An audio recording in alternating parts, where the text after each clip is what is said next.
Bonjour tout le monde, bienvenue, nouvel épisode, encore une fois, partie 2 avec Nicolas Monette. Donc Nicolas, j'arrête de te présenter. Ouais, les gens commencent à me connaître. Je pense que On est bon. Pour ceux qui ne le savent pas, qui n'ont pas écouté le premier épisode, allez écouter. Dans le fond, c'est notre 3e épisode. Ouais. On en a fait un. Le premier, c'était sur quoi, non?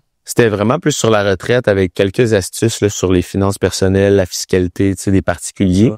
Donc, on avait parlé un petit peu de ces éléments-là. On m'avait présenté aussi, surtout, je crois, vu que c'était la première fois que j'étais invité. Et puis, on a fait un épisode sur le plan de décaissement. Donc là, on est dans la partie 2 aujourd'hui. Donc, l'objectif, c'est vraiment de faire un suivi là, sur les questions qu'on a obtenues de l'auditoire parce que on allait tellement bien dans notre première rencontre qu'on s'est dit, mon Dieu, on va partir trop longtemps. Donc, on a fait une pause, on a coupé l'épisode en 2 et puis on a permis là, à l'auditoire de poser certaines questions. Donc, on va adresser ça aujourd'hui, là, ultimement, pour permettre aux gens d'en apprendre encore davantage sur le plan de décaissement. Puis on répète, on essaie d'y aller quand même de façon générale. Ouais, donc, si vous avez vraiment des questions plus précises ou que vous avez besoin de quelqu'un qui s'occupe de vos finances, eh bien, il y a les coordonnées de Nicolas. Ouais, effectivement, j'ai plusieurs personnes en fait qui m'ont écrit aussi personnellement depuis le dernier épisode, donc ça me fait un grand plaisir là, d'apprendre à vous connaître puis de répondre à vos questions plutôt d'un point de vue individuel, mais c'est ça, on va essayer de rester quand même d'un point de vue général là aujourd'hui pour couvrir un maximum là dans le spectre des finances personnelles. Let's go, je commence avec la première question. Ouais, exact, on est prêt, on est là pour continuer le sujet. Alors en gros, on a parlé du plan de décaissement, tu as expliqué concrètement ce que c'était, en tout cas le plus possible. La première question, c'était pourquoi un plan de décaissement est aussi important qu'un plan d'épargne? En fait, est-ce que ça l'est ou pas du tout? Oui, définitivement. Donc, on sait que quand on veut épargner, on réfléchit un petit peu à savoir, mais quels sont les véhicules d'épargne disponibles? Donc, qu'est-ce qu'on peut faire pour épargner? Comment on investit? Je pense que tu aides énormément de gens là-dessus aussi à apprendre à épargner. Donc, avec les plateformes disponibles où les gens vont voir un conseiller dans les institutions financières ou peu importe. Donc, c'est même je te coupe, ouais. Même de savoir en fait où va chaque dollar. Oui, c'est important. On parlait tantôt de TikTok. Souvent, les gens vont dire, mettons, on a fait une vidéo sur le REE. Ouais. Puis les gens vont dire, le REE, moi, j'ai pas d'argent, une famille de 4, c'est pas possible. Puis, tu sais, je commande tout le temps. Je te demande pas d'investir 250 par mois dans ton REE. Ouais. Juste savoir où va ton argent. Est-ce que j'ai un 20 $ de disponible que je pourrais couper quelque part pour mettre un 20 $ dans le REE de mon enfant? Juste ça, c'est ça aussi que je veux enseigner aux gens. C'est pas réservé aux ultra riches l'investissement. Exactement. Puis, tu sais, si on va arrêter de travailler un jour, c'est pas juste parce qu'on atteint un certain âge qu'on arrête de travailler, c'est que on a réussi à faire des sacrifices durant notre vie active, de mettre de l'argent de côté, qui a travaillé pour nous, puis qu'ultimement, on bénéficie du capital qu'on a mis de côté pour pouvoir profiter de la vie sans devoir être debout de 9 à 5 dans un emploi à tous les jours. Donc, c'est pour ça que les gens prennent leur retraite. C'est pas parce que j'atteins 65 ans, j'arrête de travailler. C'est si tu peux te permettre de maintenir le même train de vie sans travailler, c'est pour ça que tu prends une retraite. Sinon, tu n'as pas le choix de continuer de travailler. Donc, c'est pour ça qu'on veut éduquer le maximum de personnes sur les véhicules disponibles. Puis comme tu dis, est-ce que je veux générer du gain en capital? Est-ce que je veux générer du revenu d'intérêt, des dividendes? Donc, comprendre qu'est-ce qui va générer nos investissements, je pense que c'est aussi une base importante pour être capable de faire des choix par la suite, là. Donc, dans le fond, quand on dit que le plan d'épargne est aussi important que le plan de décaissement, c'est aussi en sachant ton profil d'investisseur, en sachant aussi quel type de personne tu es, combien tu dépenses également. C'est toi qui disais qu'il y a beaucoup de personnes qui savaient pas. Oui, on en a parlé, je crois, dans le dernier épisode. Donc, je pense que l'étape numéro 1, c'est de savoir c'est quoi mon train de vie. Tu sais, combien je dépense. Il y a tellement de gens qui ne regardent pas. C'est pas grave, tu sais, de pas savoir au dollar près où va notre argent, mais est-ce que je dépense 2000, 3000, 4000, 5000 par mois? Je pense que déjà là, c'est un besoin initial de savoir combien on dépense. Tu sais, ça va vite, là, les matins au Tim Hortons, au Starbucks, et ci et ça. À la fin du mois, on dépense peut-être beaucoup plus qu'on le pense. Donc, je pense que ça, c'est l'étape numéro 1. Puis, à la suite de ça, quand tu dis est-ce que le plan de décaissement est aussi important, il y a encore plus de fiscalité à la retraite qu'il y en a durant la vie active. Donc, effectivement, que le plan de décaissement est extrêmement important pour maintenir notre qualité de vie, puis j'ai envie de dire, préserver le capital dans la famille plutôt que le payer en impôts. Et ça, c'est même pour une personne qui fait pas forcément un gros salaire ou quoi, c'est important aussi de le prévoir encore plus quasiment. Oui, ben parce que ultimement, quand on va être à la retraite ou quand on va arrêter de travailler, il y a des régimes qui sont disponibles à tous. Donc, tous les travailleurs vont avoir accès au RRQ. Tous les gens qui atteignent 65 ans ont accès à la pension de sécurité de vieillesse. Certaines personnes vont même avoir accès au supplément de revenus garanti. Et en plus de ça, là, ça, c'est 40% de la population à peu près qui ont accès à ça. C'est un régime qui ont cotisé avec l'employeur. Donc, que ce soit un REER collectif, que ce soit un régime à prestation déterminée ou à prestation déterminée. Donc, tous ces éléments-là, ils vont avoir une incidence sur la fiscalité à la retraite. Donc, c'est super important de s'y attarder pour se dire, bon, ben, est-ce que je vais avoir ou non des ressources, des sources d'argent différentes à la retraite, puis de quel endroit ça vient? C'est ces éléments-là qui vont permettre d'établir notre train de vie, là, justement, par la suite. J'ai pensé à ça hier soir, je viens juste de m'en souvenir. Oui. Je voulais lire après tantôt quelque chose. C'est j'avais écrit une infolettre en fait sur combien d'argent j'aurais besoin. Puis j'avais fait des recherches sur Statistique Canada de voir en fait combien les gens ont actuellement. Parce que tu sais, souvent on se dit j'ai besoin de X nombre d'argent, mais combien les gens de 30 à 40 ans ont en épargne, combien les gens de 40. Donc je vais essayer de le trouver. Puis en fait, je crois que des statistiques comme ça, c'est pas nécessairement nécessaire parce que c'est pas tout le monde qui a le même train de vie. Donc, tu sais, c'est sûr. À un moment donné, de se comparer avec les autres, est-ce que c'est vraiment nécessaire? Tu sais, toi, peut-être que tu as envie de dépenser 8 000 par mois. Est-ce que tout le monde peut se permettre ça? Ben, c'est pas important s'ils peuvent ou non. Tu sais, si c'est ça que toi, tu as envie de faire. Tu sais que c'était mon infolette la plus populaire. Ah ouais? Ever, ouais. Ah ouais, pour combien les gens ont? En fait, le titre, c'est « Ai-je assez d'argent à mon âge? » Puis combien devrais-je avoir? Puis j'avais mis, je m'étais basé un peu sur le FIRE. Tu sais, où est-ce qu'ils disent qu'à à 30 ans, tu devrais avoir économisé une fois ton salaire annuel. Donc, si tu gagnes 50 000, tu devrais avoir 50 000 de côté. À 40 ans, ils disent, il est souvent recommandé d'économiser 3-4 fois ton salaire annuel. Okay. Et à 50 ans, l'objectif est d'avoir économisé 7 à 8 fois ton salaire annuel. J'ai croisé les sources. Je sais pas si tu connais Mr. Money Mustache. Non. Bon, c'est en anglais, là. Puis avec aussi tout le truc de FIRE. OK. Aussi le, on en a déjà parlé. Exactement. J'avais comme corrélé le tout. Et il disait, après, je parle de la valeur nette, puis j'avais fait, les données datent de 2019 parce que avant ça, sur Statistique Canada, ils les sortent pas souvent. Ouais. Donc, j'en ai de 2021 et de 2019. Il disait que la valeur médiane, valeur nette médiane, donc pas la moyenne, mais la médiane, par ménage au Canada, par moins de 35 ans, c'est 48 800. De 35 à 44 ans, c'est 234 000. Puis, admettons, de 65 ans et plus, c'est 543 000 par ménage. Ça, c'était en 2019. Puis après, je parlais aussi du revenu, mais donc... Tu sais, je pense que les gens, c'est un dicton quand même populaire. Quand on se compare, on se console. Ouais. Fait que je pense que c'est peut-être pour ça que les gens étaient intéressés. Tu veux voir, tu sais, il y a plein de vidéos maintenant où tu demandes, moi je l'ai fait, combien t'as en économie, tu sais, il y a 95 qui fait ça aussi maintenant, puis c'est super populaire où ils interviewent quelqu'un de 35 ans, puis t'as quel âge, t'as encore en économie, puis là les gens, j'ai 40 000, ou il y en a un qui va te dire, moi, il y en avait un, c'était un informaticien qui gagnait 200 000 par année, puis qui avait, je pense, 40 000 en économie, puis qui voulait prendre sa retraite dans 10 ans, puis j'étais comme, oui, j'exagère à peine, là, mais c'était comme quelque chose, ça marchait pas toute son affaire, là, puis oui, ça va être difficile pour toi, et je pense que les gens aiment voir ce genre de trucs-là. C'est vrai.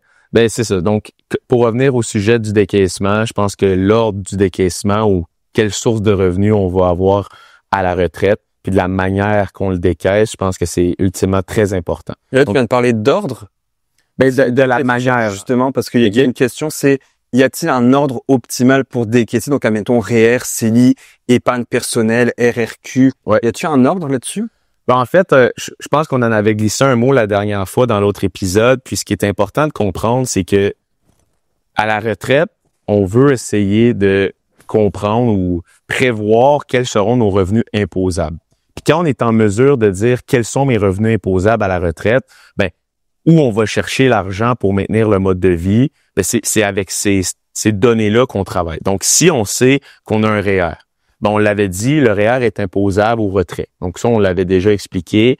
Donc, si on a, pour une certaine personne, on va dire, j'ai 500 000 pour commencer ma retraite dans mon REER. C'est bien beau de continuer à générer des revenus dans le REER, mais tout ce qui va être généré va être imposable. Tandis que le CELI, comme on a déjà discuté, le CELI, il n'y a pas d'impôt à à l'entrée ni au retrait. Donc, ce qui est intéressant de penser, c'est qu'il faut décaisser le REER tranquillement, pas vite, parce que sinon, il va être imposable un jour. Puis ça, c'est un des points forts, je pense que les gens ont interagi beaucoup de l'épisode numéro 1, c'est que si on décède avec une grosse somme dans le REER, mais malheureusement, c'est une somme qui est imposable toute d'un coup. Donc, avant d'être mis aux héritiers, c'est sûr que le roulement au conjoint, ça aussi, il y a beaucoup de gens qui ont interagi là-dessus. Donc, j'ai une question, je sais pas si tu es en mesure de me répondre. Quand il transforme en fer à 71 ans, c'est il divise par, admettons, tu as 500 000 dans tes REER à 71 ans, il divise-tu par un nombre d'années en particulier? Comment il se base pour faire cette... Dans le fond, le calcul du fer, c'est un pourcentage de l'actif. Donc, par exemple, quand on commence le fer, là, je n'aurai pas les chiffres précis, mais c'est pour donner une image. Exemple, 5%. Donc, si on a un fer, on a 71 ans, donc on a converti le REER en fer, ben à ce moment-là, on va devoir obligatoirement décaisser 5% du solde la première année. Exact, on en avait parlé un petit peu. Puis les années qui suivent, on va devoir augmenter, mais le pourcentage augmente un petit peu année après année pour ultimement décaisser pas mal le même montant à chaque année pour épuiser le capital. Puis quand c'est transformé en fer, est-ce que ce montant-là peut rester investi ou il est... Oui, il est investi, encore une fois. Il peut être investi au même endroit. C'est le même principe que le REER. C'est juste que maintenant, tu as une obligation de décaisser un minimum annuellement. D'accord. Tandis que le REER, c'est vraiment à ta discrétion. Comme quand tu es en vie active, que tu travailles, que tu épargnes, tu n'es pas obligé de décaisser ton REER. Mais là, le fer t'oblige à en décaisser une. Puis mettons, tu décèdes à 75 ans, ben ça, c'est ce montant total qui va être imposé. C'est ça. À moins que tu aies encore un conjoint qui a envie. Il y a un roulement automatique au conjoint qu'on appelle au niveau de la fiscalité. Donc, il n'y a pas d'impôt au premier décès. C'est vraiment lorsque les deux membres du couple sont décédés, puis que là, l'argent va à des héritiers, qu'il y a une imposition là, complète sur les montants qui restent en fer ou en REER. Donc, ordre optimal, tu disais REER. Oui, en fait, principalement... Comme je l'ai mentionné un peu plus tôt, là, il y a uniquement 40% des gens de la population qui vont avoir accès à un régime ou un fonds de pension, comme on l'appelle, de l'employeur. Donc, les autres personnes, habituellement, vont avoir un REER. C'est de là qu'ils vont aller chercher leur liquidité pour maintenir une qualité de vie à la retraite. Il y a aussi les différentes rentes gouvernementales comme on peut avoir accès. On en a parlé un petit peu lors du premier épisode du décaissement. Mon opinion là-dessus, on en a parlé aussi. J'ai écrit un cahier de recherche sur le RRQ. Il est important de le reporter. Encore une fois, c'est du cas par cas. Il y en a qui vont dire que c'est mieux de le prendre tout de suite et tout ça. Mais ultimement, les gens vont vivre plus vieux en 2025 qu'autrefois. Donc, en raison de l'espérance de vie qui est plus loin, c'est peut-être optimal d'attendre avant de prendre ces rentes-là. Donc, on vit sur le REER. Au début de la retraite, on vit sur le REER. Ce qui est important, puis là, on rentre un petit peu dans la planification de la retraite, c'est que, comme tu sais, à tous les ans, quelqu'un qui est âgé de 18 ans a un espace CELI qui augmente. Donc, à moins que les règles changent, ce qui m'étonnerait, dans les prochaines années, c'est 7 500, éventuellement, ça va devenir 8 000 par année, d'espace CELI qu'on gagne. Donc, ce qui est important de faire à la retraite, c'est ce qu'on conseille à tous nos clients, c'est on sort un montant du REER et on le réinvestit dans le CELI. Pourquoi on fait ça? C'est qu'on défiscalise le REER tranquillement pour l'investir dans une plateforme qui est libre d'impôts. Donc, pas pour le dépenser, là. On défiscalise le REER pour épargner. Donc, qu'est-ce qu'on fait? Exemple, l'année prochaine, ce serait 8 000. Je pense que ça va être encore 7 500, là, mais disons que c'est 8 000.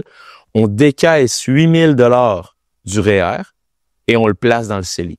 Donc, on va s'imposer cette année sur le 8 000 du retrait, mais on va le mettre dans si on veut, une enveloppe fiscale libre d'impôts. Donc, c'est ce qui permet justement d'avoir encore plus de capital longtemps parce qu'après ça, la croissance du CELI est libre d'impôts. Donc, ça va nous aider plus tard. Puis, on le rappelle, pour ceux qui ne le savent pas, à date, si vous aviez eu en 2009, si vous aviez 18 ans en 2009 ou plus, votre limite serait de 102 000 $ exact. En 2025. C'est ça. Puis, tu sais, moi, la fois passée, j'ouvrais, puis j'avais 170 dans mon CELI, puis là, c'est impossible, la limite, c'est 102 000. Mais tout ce qui les intérêts, enfin le rendement ainsi que les dividendes ne comptent pas dans vos cotisations, un peu comme le REER, le 18% que tu mets dans ton REER. C'est un très bon point que tu le rappelles, c'est que les montants qu'on a droit dans nos espaces libres d'impôts, donc que ce soit le CELI, le REER et tout ça, ultimement, c'est les cotisations qu'on a un maximum et non pas la valeur de nos comptes. Donc, comme tu l'as expliqué, si tu as investi 102 000 et tu es rendu à 200 000, ben maintenant, ce qui est intéressant, c'est que tu as une capacité de 200 000 libre d'impôt parce que tu as généré du rendement et ça, c'est libre d'impôt et ça augmente la valeur de ton portefeuille, mais c'est les cotisations qui sont maximisées à 102 000 et non pas la valeur des placements. Même pour le RE, par exemple, oui, aussi. Oui, toi, tu mets ton argent que c'est maximum 50 000 que tu peux mettre. C'est ça. Mais le gouvernement, etc., ça rentre pas dans ce 50 000-là. C'est ça. Puis, tu sais, le RE, on en a parlé brièvement lors du premier épisode. C'est 14,4 années qu'on peut obtenir une subvention du gouvernement. Après ça, si on continue d'y cotiser, on n'a plus de subvention, on va avoir atteint le montant maximum qui est à peu près un 36 000. Donc, il y a ça qui est intéressant pour si on a maximisé le CELI, le REER et tout ça. Mais sinon, quand on a optimisé au maximum les subventions du gouvernement, ben on peut le mettre dans le CELI à la place ou dans d'autres véhicules. Mais le véhicule d'épargne numéro 1 pour des gens qui ont des enfants devrait être le REE en premier et après aller dans le CELI et le REER. Ouais, parce que c'est vrai qu'en plus, avec la subvention, le gouvernement te donne. Donc, l'ordre pour décaisser, parfois, on a dit REER. C'est intéressant que tu te dises de sortir de ton REER pour investir dans le CELI. Oui, ben en fait, je pense qu'on a une autre question qui vient bientôt par rapport à ça. C'est combien on devrait décaisser annuellement? C'est une question qu'on nous pose souvent. Puis, là, je pense que c'est un des enjeux principaux qu'on a lorsque les gens planifient leur retraite, c'est que les gens veulent décaisser ce qu'ils ont besoin pour vivre. Ouais. Donc, on dirait que c'est un enjeu cognitif. C'est très normal. On se dit, mon mode de vie, c'est 60 000 par année. Ouais. Je vais décaisser 60 000 par année. C'est une erreur de faire ça? C'est une erreur de faire ça. Pourquoi? Je sais pas. Pense-y un petit peu. Pourquoi? Tu me mets sur la sellette, là. Parce que moi, j'ai toujours pensé, justement, que j'ai X nombre d'argent, j'ai besoin de ça pour vivre. C'est un peu avec la règle du 25 fois tes dépenses. T'es le 4%, je retire 4% en fait, je base ma retraite sur le fait que j'ai besoin de 60 000 par année pour vivre. Okay. Donc, j'investis 25 fois mes dépenses, mettons 60 000. Puis, je retire ce montant, donc 4%. Puis, c'est bon. En fait, l'élément principal, c'est ce qu'on a parlé lors de notre premier podcast ensemble, c'est il y a la progressivité des taux au Canada. Donc, à chaque année, tu as droit à un certain montant de revenus imposables à différents paliers d'impôts. C'est ce qu'on a expliqué lors du premier épisode, le fonctionnement entre le taux effectif et le taux marginal. En fait, si tu as besoin de 60 000 par année, puis tu décaisses ou tu as un revenu imposable de 60 000, c'est quand même une perte d'opportunité importante de t'imposer sur des montants un petit peu plus élevés à des taux d'impôt plus bas pour qu'ultimement, au décès, on soit pas à du 53,3 comme on a discuté la dernière fois si tu meurs et tu as plein d'argent dans ton REER. Donc, qu'est-ce qu'on suggère aux gens de faire? C'est si tu en as la capacité, si tu as beaucoup d'exemples de REER, mais c'est quand même intéressant de défiscaliser ton REER, donc de sortir, exemple, 70, 75 000 par année, même si tu as besoin de juste 60 000 pour vivre, pour ultimement utiliser des paliers d'impôts plus bas, puis payer moins d'impôts à chaque année que de justement payer plus d'impôts plus tard. Donc, sur 70 000 de revenus imposables, ton impôt est encore très faible. On en avait parlé. En bas de 100 000, on est en bas de 30 %. Donc, c'est quand même pas vrai, ça. Moi, je paye 50, je me fais imposer à 50 parce que. Oui, ce sujet-là, on en a parlé beaucoup. C'est que les gens regardent beaucoup leur slip de paye, mais en fait, ils disent que c'est de l'impôt, mais c'est pas de l'impôt. C'est toutes les cotisations sociales, il y a le syndicat, il y a les frais pour assurance, etc., etc. C'est pour ça qu'il reste 50 % de ta paye. Bref, pour l'impôt sur le revenu, c'est une opportunité qu'on perd, puis c'est pour ça que quand on dit de faire de la planification, du plan de décaissement, c'est ça. C'est d'essayer de faire comprendre aux gens, voici ton besoin pour vivre et voici combien on va t'imposer cette année. Puis ce montant-là, tu parlais j'ai besoin de 60, mais je sors 70. Exact. Ça, tu détermines comment? Ben, en fait, ça commence avec le train de vie. Ça dépend aussi avec le capital qu'on a. Tu sais, si quelqu'un a 1 million dans le REER puis quelqu'un qui a 500 000 dans le REER, peut-être que le montant qu'on va imposer annuellement sera pas le même. Parce que l'objectif, c'est de se dire, le 1 million qu'on a dans le REER, il est tout imposable. Ouais. Il va être imposable tôt ou tard. Donc, pourquoi ne pas utiliser des paliers d'impôt plus bas à toutes les années pour garder cet argent-là dans le patrimoine familial plutôt qu'à la place de décéder puis d'avoir une grosse somme d'impôts à payer puis de payer ça au gouvernement. Donc, tu pourrais sortir justement comme tu disais, ta cotisation CELI. C'est ça, au moins le CELI et peut-être même l'investir ailleurs. Donc, il y a d'autres véhicules d'épargne disponibles. Donc, il y a les polices d'assurance vie participative. C'est un sujet que tu as couvert dernièrement. Il y a aussi peut-être du non-enregistré dans certains cas. On va dire, à la place, on le sort du REER, on le met dans le non-enregistré. Mais parce que, ultimement, le montant du REER va être imposable. Ouais. Donc, oui, on peut avoir encore de la croissance libre d'impôt en le laissant là, mais si on a un train de vie qui est quand même assez faible. Il y a des gens qui sont très humbles, qui dépensent pas beaucoup. Il y a des gens qui vivent avec 35-40 000 par année net, par exemple, fait qu'ils ont besoin de 50 000, 55 000 imposables. Ben, ce qui est important de comprendre, c'est que on va utiliser les différents paliers d'impôt pour profiter de des taux d'impôt plus bas. Donc, au lieu de juste t'imposer sur 50 000, on va t'imposer sur 70. Mais on va faire quelque chose. On va continuer d'investir l'argent ailleurs pour continuer d'avoir de l'épargne à la retraite, mais au moins, on va le défiscaliser du REER. Donc ça, c'est un des points super importants que les gens, souvent, sont surpris quand ils veulent aller planifier leur décaissement de « Ah, je pensais sortir, comme tu l'as dit, j'ai besoin de 60 000, je vais sortir 60 000. » C'est une erreur parce que si tu continues à tous les ans de maximiser ton CELI, tout l'argent que tu vas continuer à faire en rendement à ta retraite, parce que, par exemple, tu me dis, Nicolas, moi, je prends ma retraite à 60 ans. J'ai mis de l'argent de côté depuis que je suis jeune. T'en as déjà beaucoup. Tu continues d'investir. À 60 ans, tu te dis, j'arrête tout. Maintenant, je profite de la vie. J'ai 60 ans. Ben, si tu vis jusqu'à 90, t'as encore 30 années de rendement dans les marchés boursiers. Donc, on veut que ces rendements-là soient libres d'impôts. C'est l'objectif pour préserver le capital dans la famille, dans ton patrimoine familial. Donc, pour faire ça, tu dois, à la retraite, continuer d'épargner au CELI. Donc, d'utiliser tes droits de cotisation à tous les ans. Donc, ça, c'est un des points principaux. Serait le dernier véhicule de décaissement. Tu sortirais. Exactement. Okay. Donc, le CELI, dans une majorité des cas, pour plusieurs de nos clients, on arrive à un certain âge qu'il n'y a plus de REER, mais il reste la maison qui va être libre d'impôt et il va avoir le CELI qui est libre d'impôt. Puis, il y a des gens qui, à 70, 80, 90 ans, vont avoir 1 million et demi dans le CELI, puis ils vont pouvoir décaisser leurs 60 000 par année pour leur train de vie, mais que juste avec les rendements boursiers sur 1,5 million, ben le capital diminue même plus, puis tu vas avoir tout ça à donner en patrimoine familial libre d'impôt. Question un petit peu qui est pas dedans, mais je pense à ça comme ça. J'ai 55 ans, ma maison elle est payée, je prévois prendre ma retraite à 60 ans. Ouais. C'est ce qui risque, mettons, d'arriver moi puis ma blonde. Est-ce que il y a des gens à qui tu vas conseiller de reprendre une partie d'équité sur la maison ou ça tu dis non, t'es mieux d'être conservateur, touche pas à ça? Ah ben ça, tu sais, c'est une question. Une grosse question, je le sais, mais mettons... Tu sais, tout le monde a une capacité au risque ou une aisance avec le risque qui est différente. Donc, c'est sûr que si tu poses la question à moi, qui est très informé sur les statistiques, sur l'espérance de vie, si tu as 55 ans, techniquement, il te reste au moins un 30, 35, 40 ans à vivre. Donc, c'est sûr que si tu me dis je veux remprunter 100 000 sur ma maison pour l'investir dans un projet, tant une entreprise, les marchés boursiers, l'immobilier, peu importe, mais je vais te dire, oui, c'est une très bonne idée, tu as juste 55 ans. D'autres vont se dire, non, j'aime mieux avoir une maison payée puis plus avoir à me concentrer sur ça. Puis c'est une perte d'opportunité, c'est certain. Toutes les décisions qu'on prend ont un coût. Ultimement, c'est ça que c'est.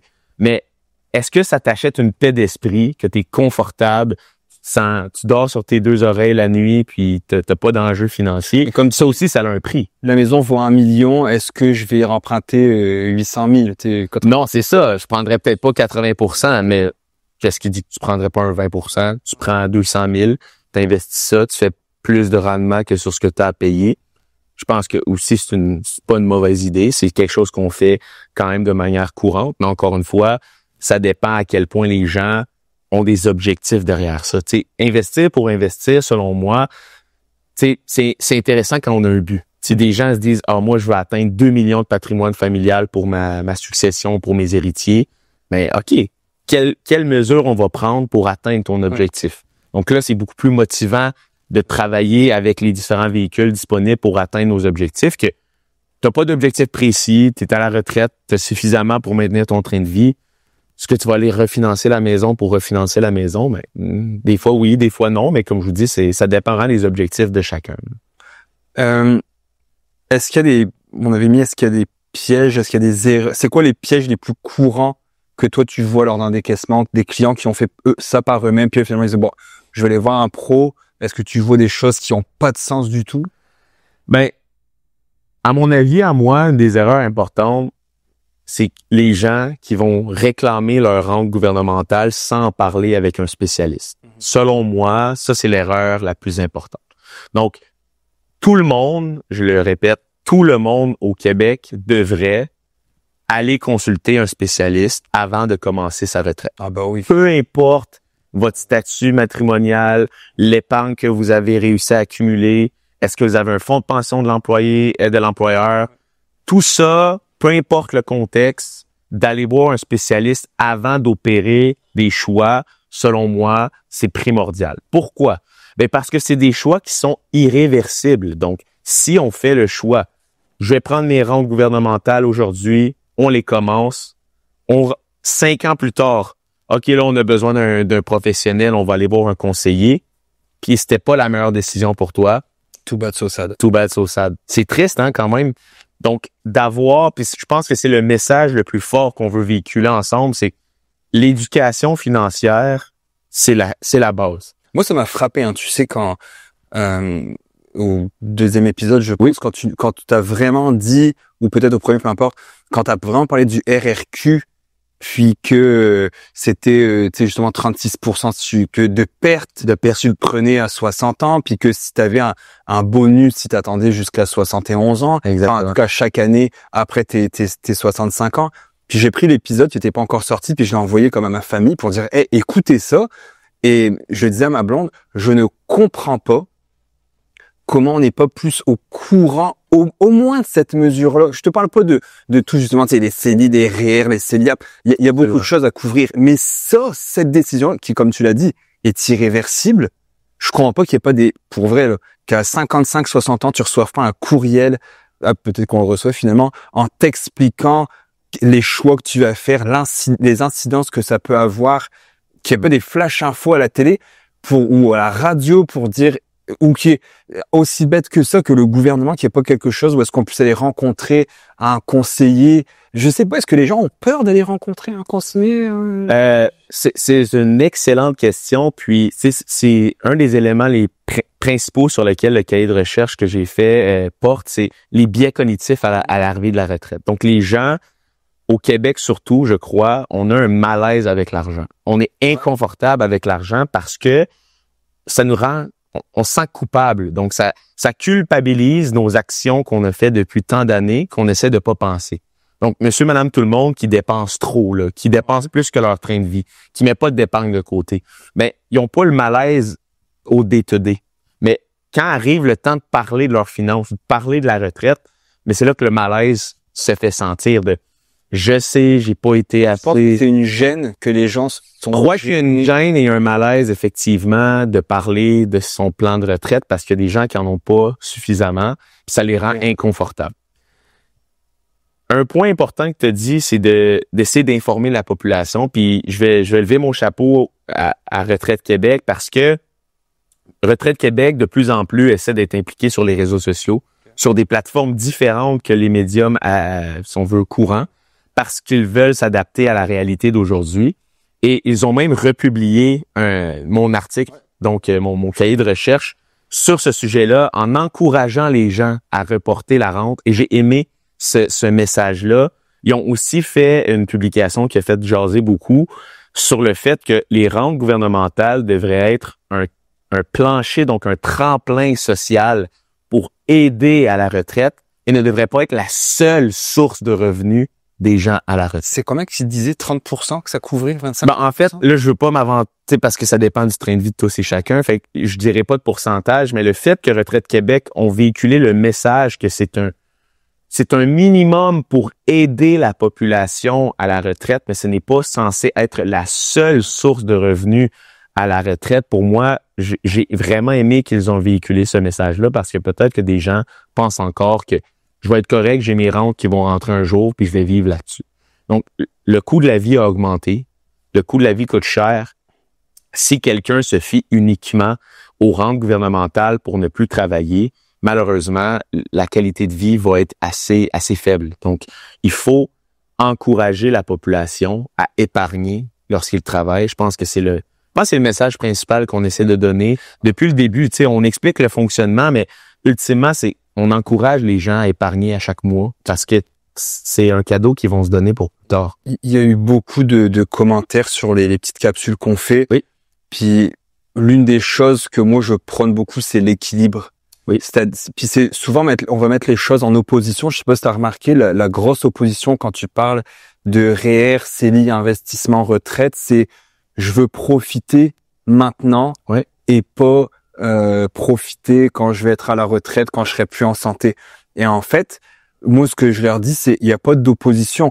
Je peux très bien profiter maintenant et quand même placer de l'argent. Je sais que c'est pas tout le monde qui fait 150 000 par année et que c'est beaucoup plus difficile d'épargner. Je le sais, mais il y a un équilibre à avoir. Je le disais la fois passée, je suis allé sur le podcast, ça fait quand même un petit bout, 5 à 7 podcasts avec les filles. Okay. Puis je leur disais, au lieu tu t'en vas dans un bar, parce que t'es jeune, c'est correct, t'as 20, 22 ans, peu importe, tu t'en vas dans un bar, est-ce qu'au lieu de prendre 5 verres, je peux en prendre 3? Tu comprends, tu sais, il y a cet équilibre-là. Il y a moyen de profiter de la vie et d'épargner. Puis j'ai même fait une capsule qui a quand même beaucoup de vues aussi là-dessus, où je réponds à un commentaire de ça, justement, où le gars dit « Je préfère profiter maintenant plutôt que d'attendre et mourir jeune, tu sais, mettons, plutôt que de me priver maintenant puis d'avoir un peu d'argent à la retraite. » Et je lui ai dit, moi, dans mon cas, par exemple, je ne vois pas mon investissement dans un CELI, dans un REER comme une privation. Quand je mets, j'ai de la chance aussi, je suis privilégié. Moi, le 1er, 2, 3 janvier, mon argent du CELI est mis au complet. Je le mets pas, je l'étale pas parce que je l'ai en liquidité. C'est ça. J'ai la chance de le faire. Mais quand je le mets en début janvier, mon CELI, je suis excité comme si j'allais m'acheter une télé au Best Buy. Exact. Même pas des bêtises. Ça je suis content parce que j'ai répondu ça dans la capsule. Ce 7000 que je mets dans mon CELI, l'argent que je mets dans mes REER, le 2500 pour les petites que je mets dans les RE, c'est pour plus tard. Mais ce plus tard-là, aujourd'hui, là en ce moment, là, en 2025, ça fait depuis quand même plusieurs années que j'investis, aujourd'hui, à 37 ans, c'est rendu je suis le maintenant, mais il y a quelques années, c'était le plus tard. Mon plus tard, là, c'était 37 ans. Tu sais, on le dira jamais assez, mais la force des intérêts composés fait tout le travail pour vous sans même devoir y penser. Donc, quelqu'un je pense que des habitudes de vie, c'est comme n'importe quoi. Quelqu'un qui se lève le matin, qui boit un café, va avoir cette habitude-là pendant des années parce que c'est sa manière de fonctionner. On adopte des habitudes. Mais adopter une habitude d'épargne, ça devient plus une corvée, ça devient un automatisme. Puis le truc qu'on a donné dans le premier épisode ensemble, c'était mettez donc un montant qui est prélevé automatiquement à chaque mois, à chaque paye. Donc, ta paye, c'est le 15, le 15, c'est un 40$ qui va dans le CELI.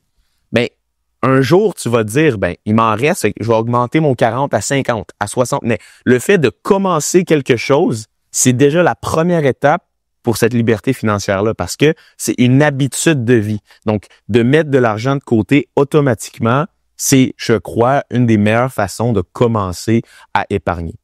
Je voulais te lire un commentaire que je voulais que tu répondes. Oui. S'il te plaît. Alors, c'est de Jérôme Pichet qui disait justement que tu avais fait une très mauvaise analyse, que le REER, oui, est conçu pour la retraite, mais il disait, parce que tu parlais de REER versus CELI sur ta capsule, qui a quand même des milliers de vues, et il disait, le CELI n'est pas fait pour l'investissement, le CELI est fait pour des dépenses courantes, genre pour la maison, les enfants, puisque tu peux le retirer quand tu veux. Cependant, il n'est pas déductible d'impôt. Je pense que tu n'es pas d'accord que le CELI n'est pas un compte. En tout cas, lui dit que le CELI n'est pas un compte d'investissement.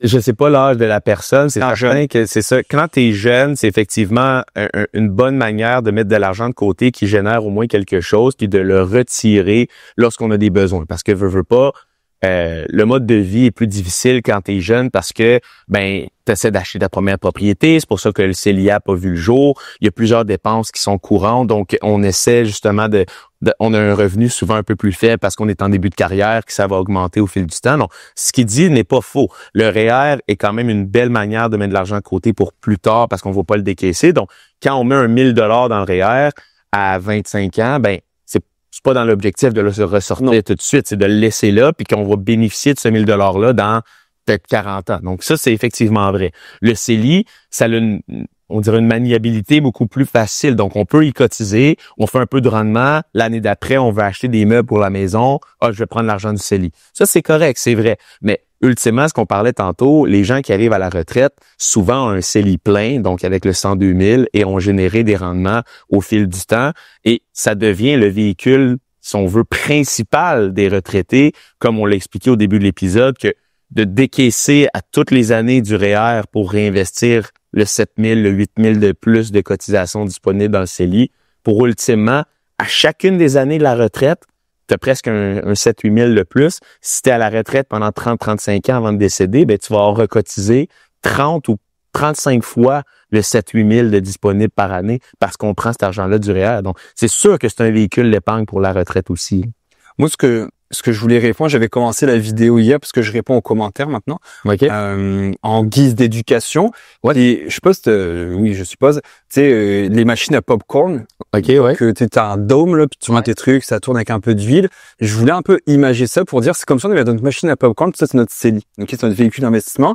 Puis l'argent, les graines, c'est l'argent pigeon. Mais puis là, ça n'a pas le temps d'éclore. Donc je parle d'intérêt composé. L'éclosion du popcorn, c'est mon intérêt composé, c'est le temps parce que l'un des principes fondamentaux d'un investissement, c'est le temps. Ouais. Tu restes investi longtemps.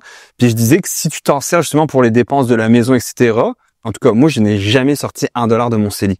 Puis pour moi, actuellement à 37 ans, c'est l'une des meilleures choses que j'ai pu faire de ne pas me servir de ça pour encore plus voyager et tout, parce que je savais qu'on avait un fonds d'urgence pour justement utiliser ça. Ouais. On avait du crédit qu'on n'a pas utilisé trop souvent. Mais en tout cas, je disais que, je n'ai pas fait la vidéo, mais je vais la faire, que c'est comme si quand tu utilises ça pour te payer, tiens, je vais aller magasiner, je vais aller me prendre un peu de l'argent de mon CELI parce que je vais m'acheter des nouveaux jeans chez whatever, je sais pas le magasin. C'est comme si tu enlèves ce dôme-là, puis tu retires des graines qui n'ont pas encore eu le temps d'éclore. Ouais, c'est une belle analogie. Tu enlèves la chaleur en plus. Donc là, toutes les autres graines que tu laisses là, ils ont perdu toute la chaleur.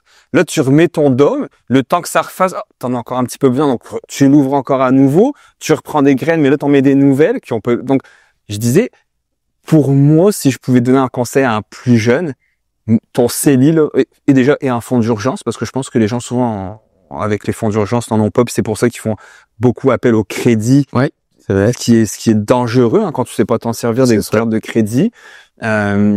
Donc, prends-toi une carte de crédit, un fonds d'urgence, puis essaie au maximum de laisser le plus longtemps possible dans ton CELI. Surtout qu'il y en a qui l'investissent par eux-mêmes leur CELI puis qu'ils savent pas trop ce qu'ils font. Puis lui, ils vivent des chutes de marché. Ouais. Et là, malheureusement, leur argent, il a perdu ils ont dans une chute. Exactement. Donc, tu sais, je suis comme, mais j'aimais l'analogie de ma petite truc de popcorn.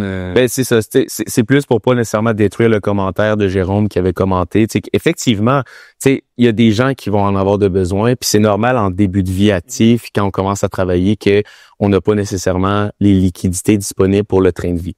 Je pense qu'il est intéressant, ce qu'il faut faire attention, c'est de ne pas vivre au-dessus de ses moyens. Oui. Puis parfois, puis j'en étais aussi victime un peu, que quand on va à l'école, après on commence à travailler, ben on a hâte d'avoir un certain mode de vie, donc on dépense peut-être un peu plus que notre salaire au départ, puis c'est un problème. On peut le dire. Tout coûte cher de nos jours, tu sais, c'est normal. On s'est privé quand on était plus jeune, on a étudié, on a grindé, on a travaillé fort, puis à un moment donné, tu te dis, bon, ben... Là, j'ai un salaire, je travaille. Je peux-tu me payer l'auto que je voulais, une télé? Exact. L'été, tu déménages, tu veux te payer des beaux meubles. C'est ça. Au départ, il y a justement des endettements ou qu'on retire des investissements pour ça. Ce qui est correct, tu sais, je veux dire, à un moment donné, c'est de vouloir s'établir un mode de vie en début de vie active, de vie d'adulte, qu'on travaille et tout. Tu sais, c'est pas la fin du monde, mais oui. Non. Après, de recommencer à remettre de l'argent dans le CELI et tout, ben oui, je pense que c'est ultimement la bonne solution. Puis tu sais, tu parlais des habitudes, que tu sais, mettons le café le matin et tout. Puis la fois passée avec ma blonde, on se disait, ce serait, parce que nous, on a pris l'habitude de ne plus dépenser. on vit mais on dépense moins que je pense des gens de notre âge, à notre niveau de salaire et de valeur nette. On dépense pas énormément. On pourrait dépenser beaucoup plus. On a pris des vacances. On était en vacances à la maison. On est allé une fois aux Zoutgrembé.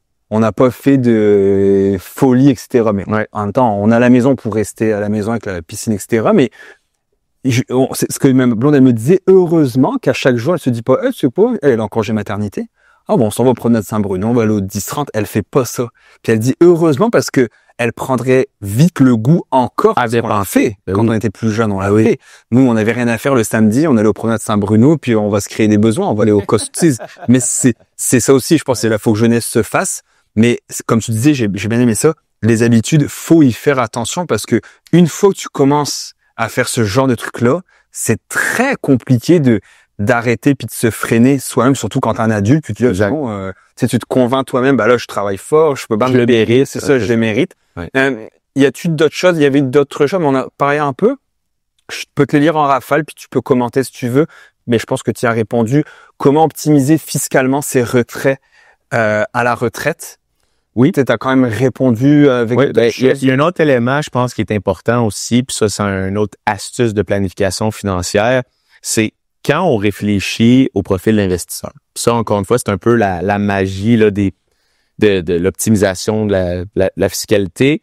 C'est tout le monde a un profil d'investisseur, que ça soit 60% actions, 40% revenus fixes ou 70-30 ou 80-20, peu importe.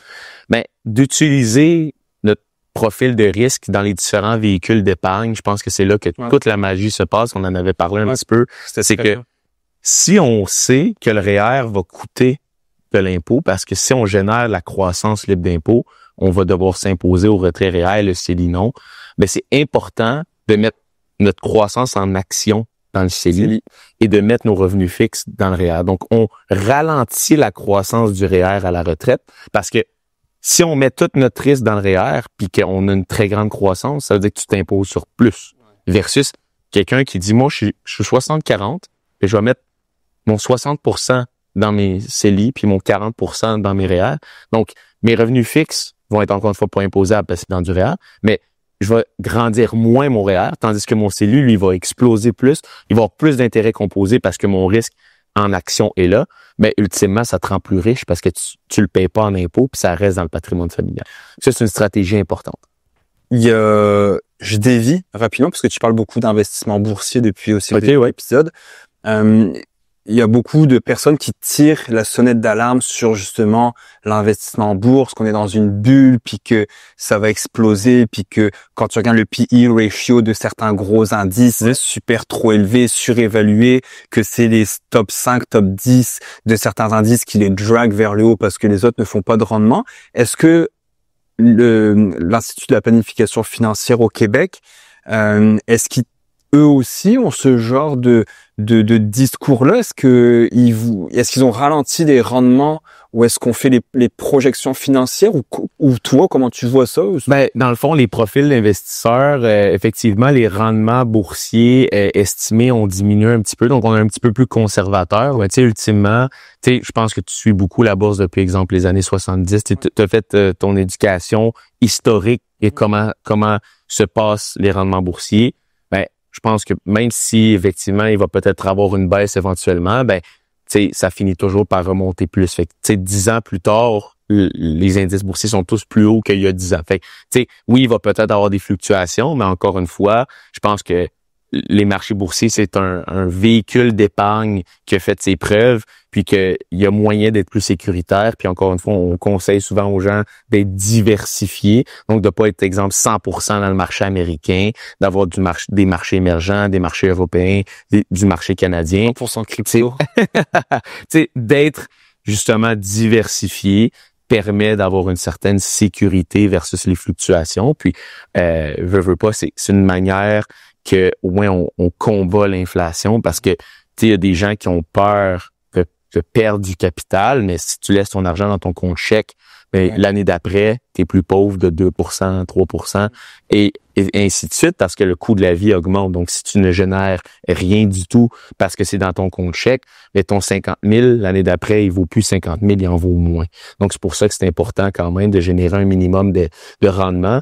Ça aussi, c'est peut-être, on parlait d'une erreur courante à la retraite. Il y a des gens qui se disent, je suis à la retraite, donc je ne veux plus mettre en péril mon capital parce que je vais en avoir besoin pour vivre.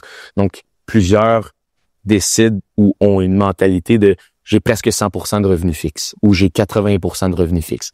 Puis tu sais, ce qu'on dit aux gens, c'est que, OK, ça dépend souvent de ton état de santé, ton âge, mais si tu as 55, 60 ans, puis tu es 100% revenus fixes, ben, tu sais, éventuellement, si tu couvres juste l'inflation, ben, ton capital va s'épuiser beaucoup plus rapidement. Donc, c'est important de maintenir un certain niveau de risque pour générer une croissance pour que au moins ton capital s'épuise moins rapidement ou continue d'augmenter parce que ben c'est sûr que si ton capital ne fait que maintenir l'inflation, ben c'est sûr que ça va s'épuiser plus rapidement puis tu risques d'un jour manquer de liquidité à la retraite. Puis c'est pour ça que en planification financière, maintenant les âges de planification, c'est rendu 94 ans pour un homme et 96 ans pour une femme parce que on n'est pas en train de dire que tout le monde va vivre jusque-là, mais au moins de planifier d'avoir suffisamment d'argent pour au moins jusqu'à cet âge-là. Parce que qu'est-ce qui arrive si tu vis jusqu'à 90 ans puis tu as épuisé toute ton épargne? Et ta qualité de vie va devenir médiocre. On veut pas que cette situation-là arrive. Donc, c'est pour ça que quand on planifie la retraite, on s'assure d'avoir des liquidités jusqu'à cet âge-là. Ou de mettre un poids sur tes enfants. Moi, c'est ce que j'ai vécu avec mes grands-parents qui n'avaient pas d'argent et mes parents qui ont dû payer très cher pour les maisons de retraite, etc. En France, je te parle. Oui, je comprends. Mais il y a aussi ça de mettre un fardeau sur tes enfants.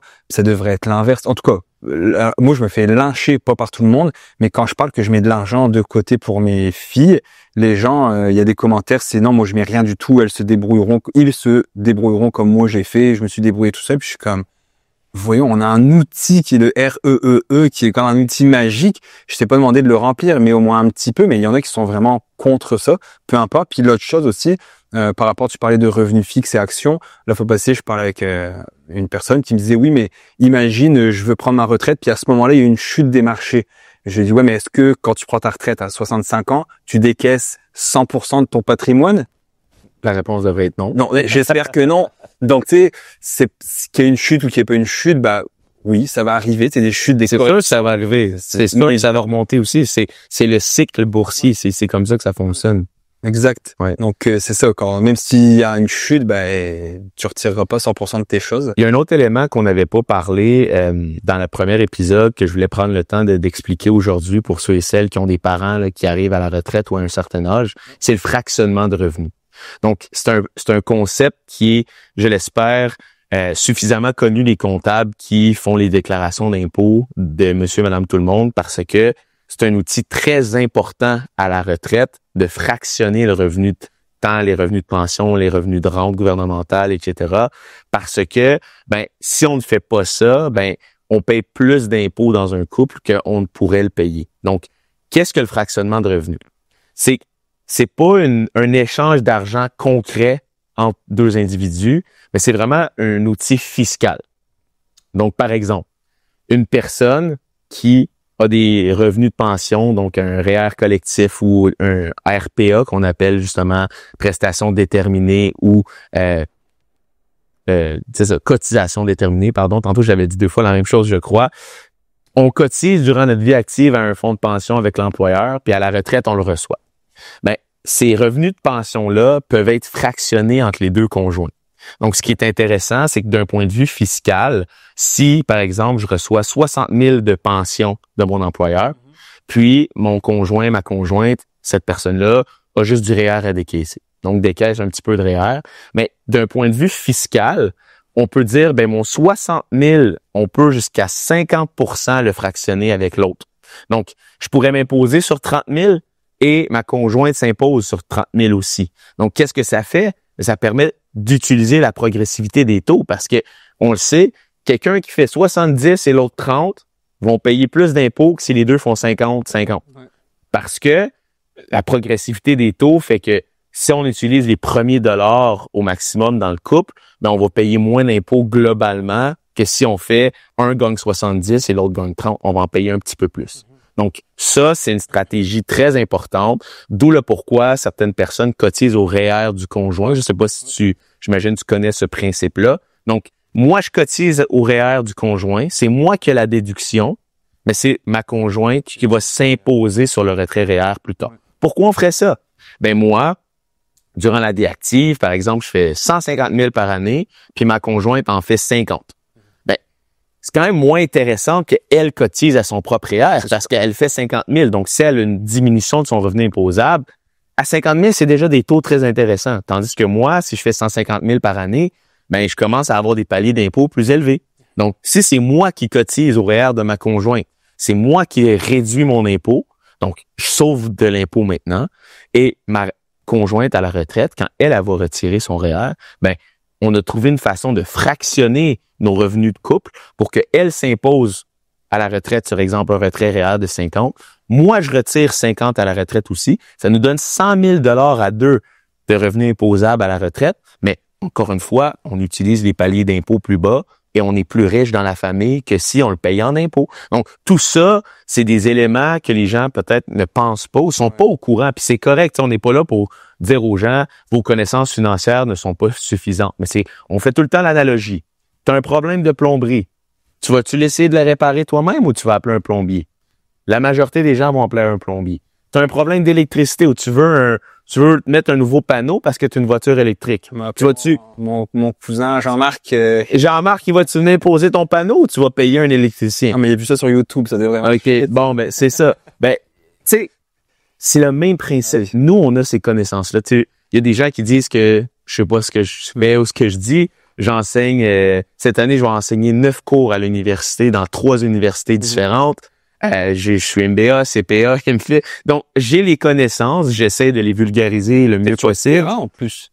Ben oui, je suis sur le terrain. C'est ce que je fais en planification financière à tous les jours avec nos clients. Donc, on essaie d'aider le plus de familles possible. C'est pour ça qu'on fait des épisodes comme ça, gratuits, libres à n'importe quel moment pour quelqu'un de l'écouter, pour essayer d'éduquer les gens ou au moins donner un réflexe, je vais aller voir un professionnel. Exactement. Je vais aller voir un professionnel. C'est ce que je réponds aux gens. L'épisode n'est pas fait pour que tu prennes des décisions par toi-même puis de dire, c'est bon, j'ai tout compris. Parce qu'on doit parler à large, comme dans un livre, comme peu importe. Tu peux pas avoir, à moins qu'on fasse vraiment des études de cas sur une situation particulière. Mais le but, moi, c'est parce que souvent, je me fais reprendre, ah, mais il a oublié de parler de ça. Ah, mais t'as oublié de parler de ça. Non, j'ai pas oublié. Je peux pas parler de tout dans un épisode, malheureusement. Puis, je n'ai pas non plus la prétention de savoir toutes ces connaissances-là sur tout en économie, en finances personnelles, en investissement, etc. Donc, le but, c'est semer une petite graine et qu'après, la personne se dise, hey, tu sais quoi, je vais le prendre mon rendez-vous.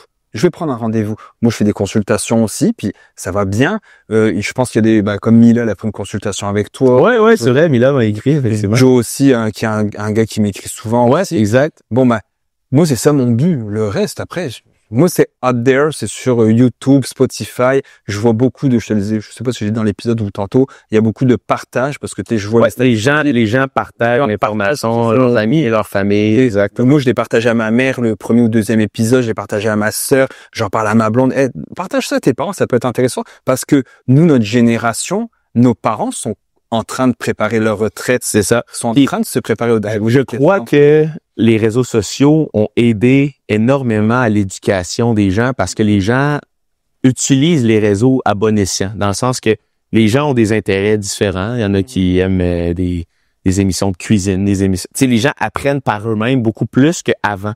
Donc, j'ai la forte impression que peut-être nos parents, donc la génération qui aujourd'hui arrive à 65 ans, ont pas eu le même luxe ou la même opportunité que nous dans leur éducation financière. Donc, c'est pas pour mal faire, c'est juste ils ont pas eu la chance d'apprendre sur ça. Donc, si vous qui nous écoutez, Spotify, peu importe Apple, YouTube, ben si vous croyez que cette information-là peut être pertinente pour vos parents, ben partagez-leur la vidéo ou essayez dans le prochain souper de famille. Hey, j'ai appris quelque chose d'important. Tu devrais aller voir un professionnel sur ça. Juste essayer de les aider à s'informer. Je pense que ça va sauver énormément de situations parce que l'argent, malheureusement, est peut-être pas dans la famille, puis elle est payée en impôts, il y a des décisions qui sont pas optimales, puis malheureusement, mais c'est un coût pour la famille de pas s'informer. Puis tu sais, je rajouterais que il y a ce qui s'appelle l'AMF, l'Autorité des marchés financiers. Les planificateurs financiers, conseillers en sécurité financière sont régis par l'AMF. Oui, bien sûr. Donc, il n'y a pas une personne que vous allez arriver dans son bureau puis qui va se moquer de vous. En tout cas, je le souhaite, ou vous faire sentir mal pour des choix que vous avez faits.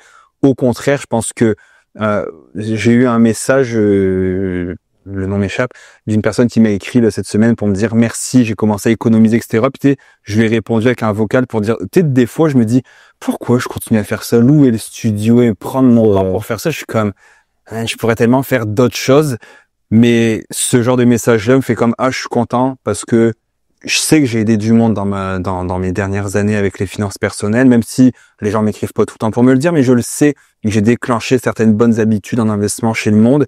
Et quelqu'un qui vient s'asseoir avec toi dans ton bureau, je suis sûr que outre le fait de payer pour une consultation, etc., à un moment donné, il faut qu'on se rémunère, ça fait partie du jeu. Mais le fait de te dire, toi, je me suis assis avec X personnes, je l'ai aidé dans son plan de décaissement. Ouais. Je pense que tu finis ta journée puis tu te dis, on a quand même la mission du devoir accompli, puis on le dit, il y a plus de plaisir à donner qu'à recevoir. Moi, je le crois fondamentalement. Je suis content de recevoir des messages comme ça pour dire, punaise, grâce à toi, grâce à ton invité, l'épisode que j'ai écouté, peu importe, ça a changé mes finances. J'ai ouvert un RE pour mes enfants. Quand je vois la fois passée, mon petit frère, il m'écrit pour dire, Elijah, son petit garçon, il y a même pas 4 ans, puis il y a déjà plus que, je pense, 10 000 dans son RE. Il vient de passer 10 000 dans son RE. Je suis comme, je suis content. Parce que si j'avais pas été là, il l'aurait pas fait. C'est ça. Tu sais, des fois, on se pose la question sur, c'est quoi notre but dans la vie, pourquoi on fait ça et tout. Puis moi, sincèrement, je crois avoir développé des attitudes de vulgariser les concepts, de communiquer l'information. Puis ma vocation, c'est d'utiliser cette voie-là pour aider les gens.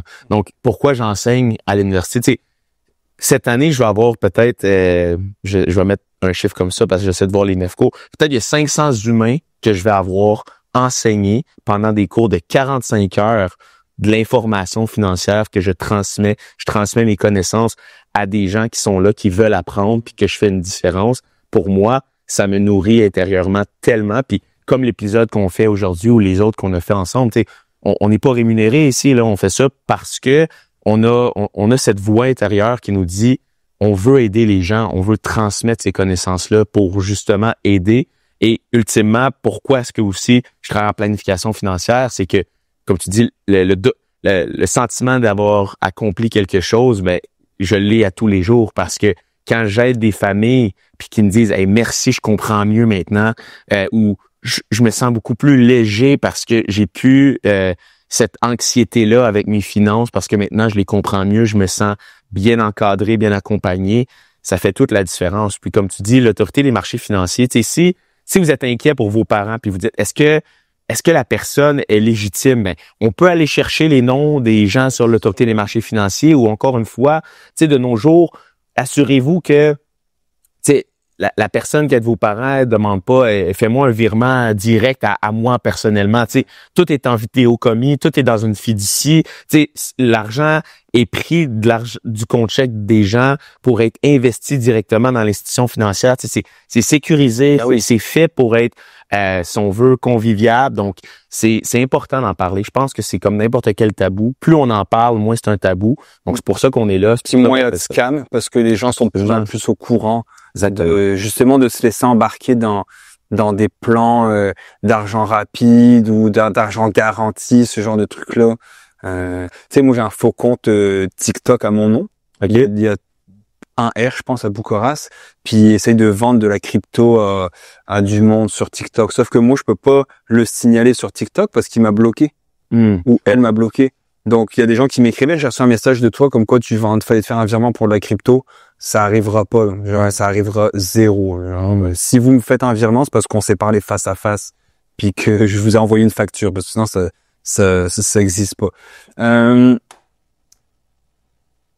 Est-ce que il y avait d'autres choses que tu voulais dire, Nicolas? Là, quels sont les impacts fiscaux les plus méconnus d'un mauvais plan de décaissement? mais je pense que tu en as parlé quand même justement avec le C'est ça. C'est pas nécessairement au niveau du décaissement, mais c'est plus vraiment quand on commence à aller dans la planification successorale, donc de comprendre les impacts qui vont un jour arriver avec le capital qu'on a réussi à avoir ou à accumuler. Donc, au niveau du décaissement, justement, le REER est imposable, les différentes rentes gouvernementales sont imposables et on joue avec ça justement pour essayer de maintenir une qualité de vie ou d'établir un train de vie mensuel qu'on veut maintenir. Mais outre ça, il y a pas d'incidences fiscales qui vont arriver là, qui sont pas connues. OK. Y avait-tu d'autres choses que tu voulais aborder? Il y avait parce qu'en fait, il y avait des questions, mais tu y as tellement répondu aussi. Ouais. Mais je sais pas si on a une en particulier qui te saute à l'œil puis que tu dis ça je veux absolument y répondre parce que j'ai pas couvert l'entièreté de la chose. Ben, tu sais, je pense que on voulait pas nécessairement non plus répéter ce qu'on a dit dans l'épisode 1, donc on voulait simplement compléter l'information, continuer de répondre à certaines questions. Je crois qu'on a répondu quand même à plusieurs éléments aujourd'hui qui n'avaient pas été couverts. Au niveau de la retraite, encore une fois, c'est comment éviter de manquer d'argent ou, tu sais, je pense que là, je vais aller plus dans mon opinion personnelle, puis ce que je vois beaucoup, c'est j'encourage énormément les gens à commencer à dépenser à la retraite. Encore une fois, il y a des gens qui... Je vais couper retraite puis je vais mettre le clip. T'encourages les gens à dépenser. Point final, tiens. C'est que, sincèrement, les gens qui ont épargné pendant, exemple, 40 ans, ont souvent encore un mode de vie, faut que j'épargne parce que les gens ont peur d'en manquer. Puis encore une fois, c'est pas une mauvaise chose parce que cette peur-là motive le comportement d'épargne qui est excellent parce que je veux pas, ça te permet d'avoir une belle retraite. Par contre, ce qui est très, très triste puis qui arrive trop souvent à mon avis, c'est que des gens ont peur de commencer à dépenser en début de retraite parce qu'ils disent ben là je veux pas tout dépenser, tu sais, je veux pas que mon capital s'épuise et que là un malheur arrive à un des deux conjointes, que ce soit un accident, une maladie, un décès, les gens ont pas profité de cette liberté-là de dépenser leur argent. Puis j'ai vécu ça dans ma famille directement. Mon grand-père est tombé malade avant de pouvoir dépenser parce que il a tout le temps été en mode j'épargne. Puis il a pas eu le déclic de bon, là je suis retraité. Ouais, j'ai épargné depuis toutes ces années-là pour en profiter à un certain moment. Et là, malheureusement, a pas pu vivre la retraite qu'il souhaitait, donc faire des voyages de golf et ci et ça, parce que sa mobilité était rendue un petit peu plus réduite, donc pouvait plus continuer de faire ses passions. Donc, pour moi, là, ce qui est important de faire comprendre aux gens quand ils commencent leur retraite, c'est que c'est bien beau d'abord épargner, c'est bien beau de faire un plan de décaissement, mais il faut vraiment aider les gens psychologiquement à faire le déclic de bon, là j'ai réussi. J'ai réussi à me payer une retraite, donc je dois en profiter. Puis quand on fait un plan de décaissement aussi, ce qui est important de comprendre, c'est que on n'est pas obligé de faire un plan de je dépense 5 000 par mois tous les mois pendant 30 ans. On peut dépenser 10 000 par mois les premiers 5 ans, puis après on réduit, puis après à 80 ans on réduit aussi. Donc on peut segmenter les dépenses à la retraite sans avoir le même mode de vie à toutes les années jusqu'au décès. Puis je pense que c'est normal. À 85 ans, on dépense probablement moins qu'à 60. Puis c'est correct. Puis quand on le prévoit comme ça dans le plan de décaissement, on peut sécuriser les gens pour leur dire, vous allez pas manquer d'argent. Voici les projections. Si vous faites 4-5% par année avec ce que vous avez, puis vous dépensez tel montant par mois, vous allez en avoir toute votre vie, là. C'est de faire comprendre aux gens aussi qu'il va en rester à la fin. Je pense que ça, c'est un point important que les gens, des fois, ont de la difficulté de réaliser, c'est qu'il va en rester. Il va avoir de l'argent pour vos héritiers parce qu'on dirait que les gens ont tout le temps la peur de « je vais manquer d'argent ». J'en aurai pas assez. Non, moi je te l'ai dit, moi c'est mon point que je me fatigue avec, je me bats avec moi-même parce que dans ma tête j'ai pas beaucoup d'argent. Tu sais, il y a un de mes amis qui m'a envoyé cette semaine ses rapports parce qu'il investit avec une firme. Okay. Puis il m'a envoyé ses rapports pour dire peux-tu me donner ton avis? Puis je regarde les montants qu'il y a eu, je suis quand même, mais il y a dans du cash lui. Puis j'ai plus que lui. Mais moi quand dans ma tête j'ai pas d'argent, je plaisante pas quand je dis ça, mais j'en ai comme pas assez. Pas assez. Alors que lui, je voyais son argent, j'étais shit, ok, ça va bien. Ça va bien, lui. Puis je dis à ma blonde hier, on prenait une marche, puis je disais, c'est fou parce que quand Marc-André m'a envoyé ces trucs, j'étais comme, man, il roule, il est un petit peu plus vieux que moi, tu sais, mais je dis, il roule. Puis après, j'étais comme, Simon, t'as bien plus que lui. Tu te trouves pas que c'est en C'est ça. Ouais. C'est fou, hein? C'est les biais cognitifs. C'est tellement intéressant quand on étudie la psychologie humaine de quand on regarde nos finances personnelles, il y a tellement des éléments qui se passent dans notre tête puis que c'est des biais importants, là. Donc, cognitivement, on est porté à prendre une décision parce que on ressent un malaise, mais que si on va juste avec la logique mathématique, on dirait, ben, ça fait pas, il y a pas de sens. Si tu as 1 million puis tu fais 5% par année, donc tu as 50 000 de revenus à tous les ans, puis ton train de vie, c'est 50 000, comment tu peux un jour penser en manquer? Ouais. Tu dépenses ce que tu fais en rendement, donc ton capital, il peut pas s'épuiser. Donc, sachant ça, ben, ultimement, comment tu peux avoir peur de manquer d'argent? Donc, c'est là que c'est incroyable. Fou. De cette peur-là, on essaie de, tranquillement, pas vite, quand on prévoit là, la retraite des gens, donc 1 an, 2 ans avant la retraite, on essaie de changer cette mentalité-là de hey, la retraite s'en vient, tu vas pouvoir profiter, tu vas pouvoir dépenser. Avez-vous des objectifs? Allez-vous faire des voyages? Avez-vous envie de faire un tournoi de golf à travers les États-Unis? Ouais, les ou... Quand les gens viennent te voir, tu fais t'es en family office? Ouais, exact.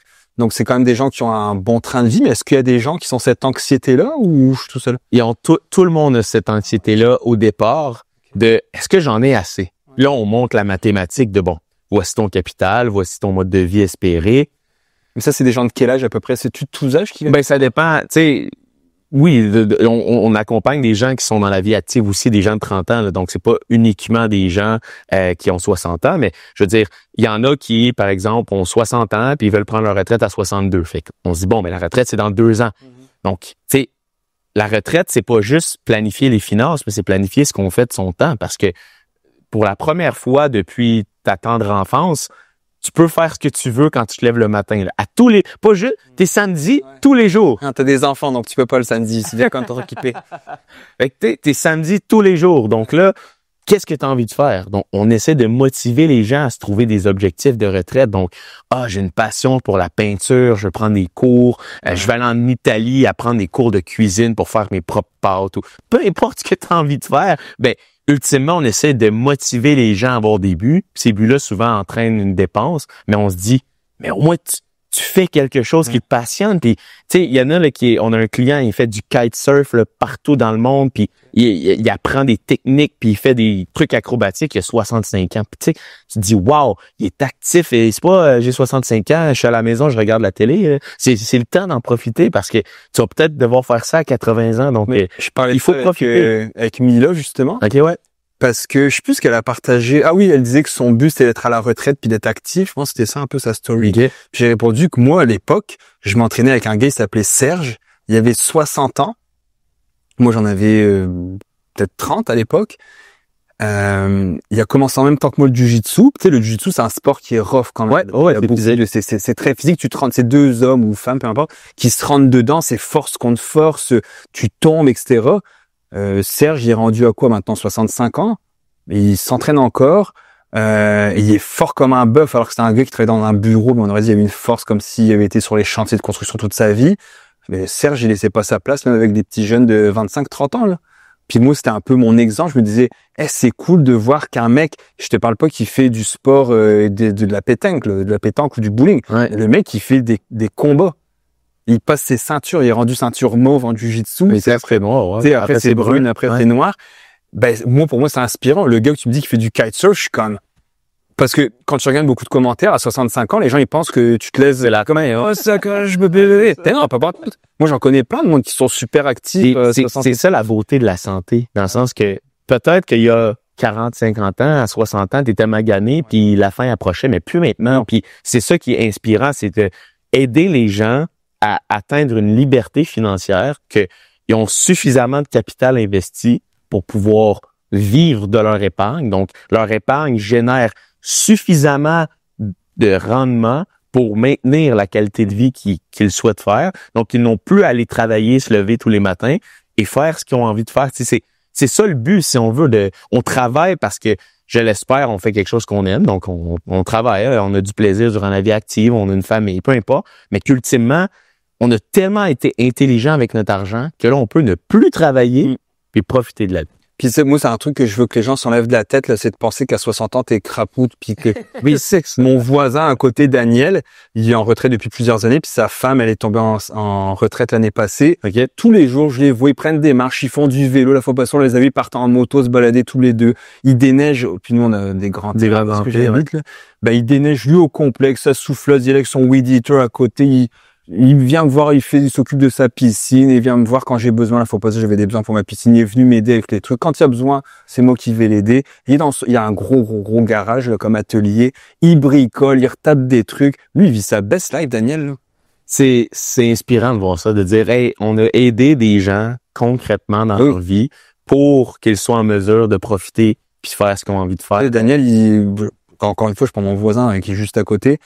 C'est pas le gars qui va se lever à 8 heures puis qui est dans son lit puis qui dit je vais regarder la télé toute la journée là, du tout, mais tout le temps dehors. Qu'il neige, qu'il fasse beau, il est dehors, il est avec ma fille, viens sur la trampoline, tu sais, c'est vraiment c'est le fun. Puis j'en connais plein. Ma mère, elle a 61 ans, elle est en forme, elle s'occupe de j'ai une petite fille de 10 mois, elle s'occupe de ma fille, Olivia, ma plus grande, va dormir là-bas, elle garde les cousins mais elle est pas, tu sais, dans le sens, ils sont super en forme. Elle va dans la piscine. Exact. C'est le luxe qu'on se permet en étant en mesure d'épargner durant la vie active, puis qu'on arrive à un certain âge, puis on peut se permettre ça. Je sais pas si c'est à toi que j'ai parlé de ça. Je pense pas.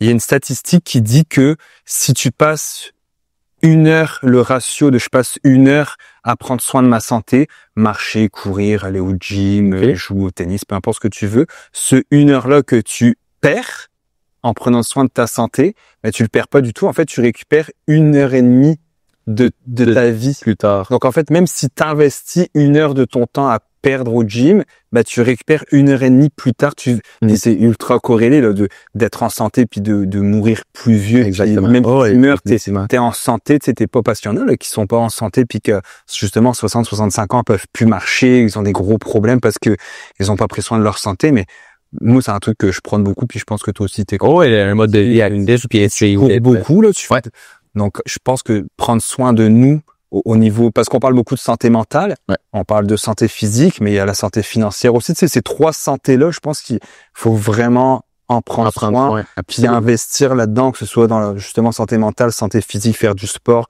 bien s'alimenter, etc.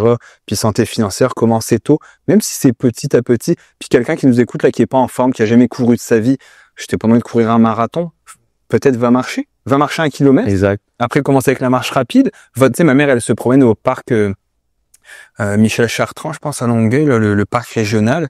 Ben, c'est super beau, t'as des petits étangs avec des canards, c'est boisé, il y a les cerfs, je pense qu'on est tous morts maintenant, mais peu importe. Mais dans le sens que t'es pas obligé de courir sur un tapis roulant dans le sous-sol, là. Tu peux t'aérer le cerveau, tu sais, faut bouger, puis l'épargne, c'est la même chose. Comme je disais aux gens qui me disaient sur le RE que c'était trop difficile, mets $20 par mois. Juste ça. Juste $20 par mois. Puis peut-être qu'en mettant ton $20 par mois, d'ici 1 an ou 2, quand tu vas avoir fait du rendement, les subventions du gouvernement, tu vas dire, ça va te motiver à en mettre un 20 de plus. Ça, je vais mettre 40 cette année, je vais mettre 50 par mois maintenant. Exact. Tu vas en parler. Nous, on en parle à la famille, à Noël, etc. Les grands-parents donnent pour le RE des enfants. OK. Super. Ben, tu sais, je sais pas si c'est le mot de la fin ou s'il y a autre chose que tu voulais discuter, mais je pense que ça reste ultimement un tellement beau message que, tu sais, on a parlé quand même plus de nous ou notre vision vers la fin de l'épisode sur l'importance des finances personnelles, puis de la santé financière, d'y accorder l'énergie parce que ça va repayer plus tard, d'y accorder de l'énergie aujourd'hui. Puis ultimement, ben si on a pu motiver les gens à transmettre ce message-là à leur entourage, je pense qu'on a réussi notre mission. On va peut-être faire d'autres épisodes. En fait, je crois qu'il y a d'autres sujets qui sont intéressants de couvrir qu'on n'a pas parlé. C'est des idées que vous avez, que vous voulez qu'on aborde. C'est ça. N'hésitez pas à suggérer à Simon des idées. Je sais qu'on avait probablement parlé de l'incorporation. En fait, c'est surtout ça que Mila m'avait posé comme question. Donc, pour les gens qui sont travailleurs autonomes et se posent la question, est-ce que c'est un bon moment pour moi de m'incorporer? Quels sont les risques, quels sont les avantages, comment ça fonctionne. Peut-être qu'on aurait cette idée pour éventuellement. Il y a d'autres idées qu'on a en tête. En fait, notre objectif, c'est encore une fois juste de partager de l'information pour permettre à tous et chacun d'en apprendre davantage sur les finances personnelles. C'est sûr que un bac en sciences comptables, c'est 30 cours de 45 heures. Et à un moment donné, avec nos épisodes d'1 heure, ça va prendre du temps avant qu'on couvre de tout. Mais ce qui intéresse les gens le plus, en fait, ça va nous faire plaisir de continuer de partager de l'information. Donc, je te pose quelques petites questions à la fin de l'épisode, comme d'habitude. Si tu veux, on peut terminer sur une pense que je te les ai pas posées celle-là. La dépense que tu regrettes le plus. La dépense que je regrette le plus. Ben, c'est sûr que dans les dernières années, je me suis gâté quand même avec des véhicules neufs. Est-ce que je devais avoir un véhicule neuf? Est-ce que j'aurais pu avoir des véhicules usagés qui m'auraient apporté autant de plaisir et pour me déplacer? Tu sais, je pense que c'est un luxe qui est pas nécessaire, mais que quand tu es un fan de voiture, ben des fois on se laisse tenter. C'est des bons arguments que tu convaincs toi-même. C'est ça. Et je le mérite. Exact, c'est ça. Mais c'était pas nécessaire, mais bref, c'est peut-être là on a tous un petit côté où est-ce qu'on dépense un peu plus. Les autos, j'ai toujours été un passionné, donc c'est peut-être ça ma dépense là. D'accord. Ta meilleure manière de déconnecter du travail, est-ce que c'est la course? Ouais, je crois que c'est la course. Moi, honnêtement, la course m'a permis énormément de prendre des pauses, puis j'essaie de... Tu sais, surtout l'été, là, peut-être qu'il fait un peu chaud dernièrement, là, mais tu sais, quand en après-midi, entre deux rencontres, ou même en fin de journée, le soir, ou quand je peux le matin, tu sais, ça n'a pas besoin d'être, comme tu dis, un marathon. Là. Tu vas courir des fois, pour ceux qui connaissent les différentes zones là, de fréquence cardiaque, c'est un zone 2 là, qui est très mollo, qui a un BPM assez bas, là, juste pour s'oxygéner un peu, puis tu sais, bouger. Petit matin, 30 minutes, là, tu vas faire une petite course. Des fois, je trouve tu écoutes de la musique pendant que tu cours? Ouais, des podcasts, un peu comme nos podcasts à nous. Ouais, des fois, parce que quand tu cours pas rapidement, nécessairement, je trouve que t'as pas besoin de quelque chose qui te motive à pousser. Là. Donc, j'écoute beaucoup de mes podcasts en courant. C'est surtout là que je les écoute. Donc, j'écoute un petit podcast le matin comme ça, je vais courir, puis après, je commence ma journée.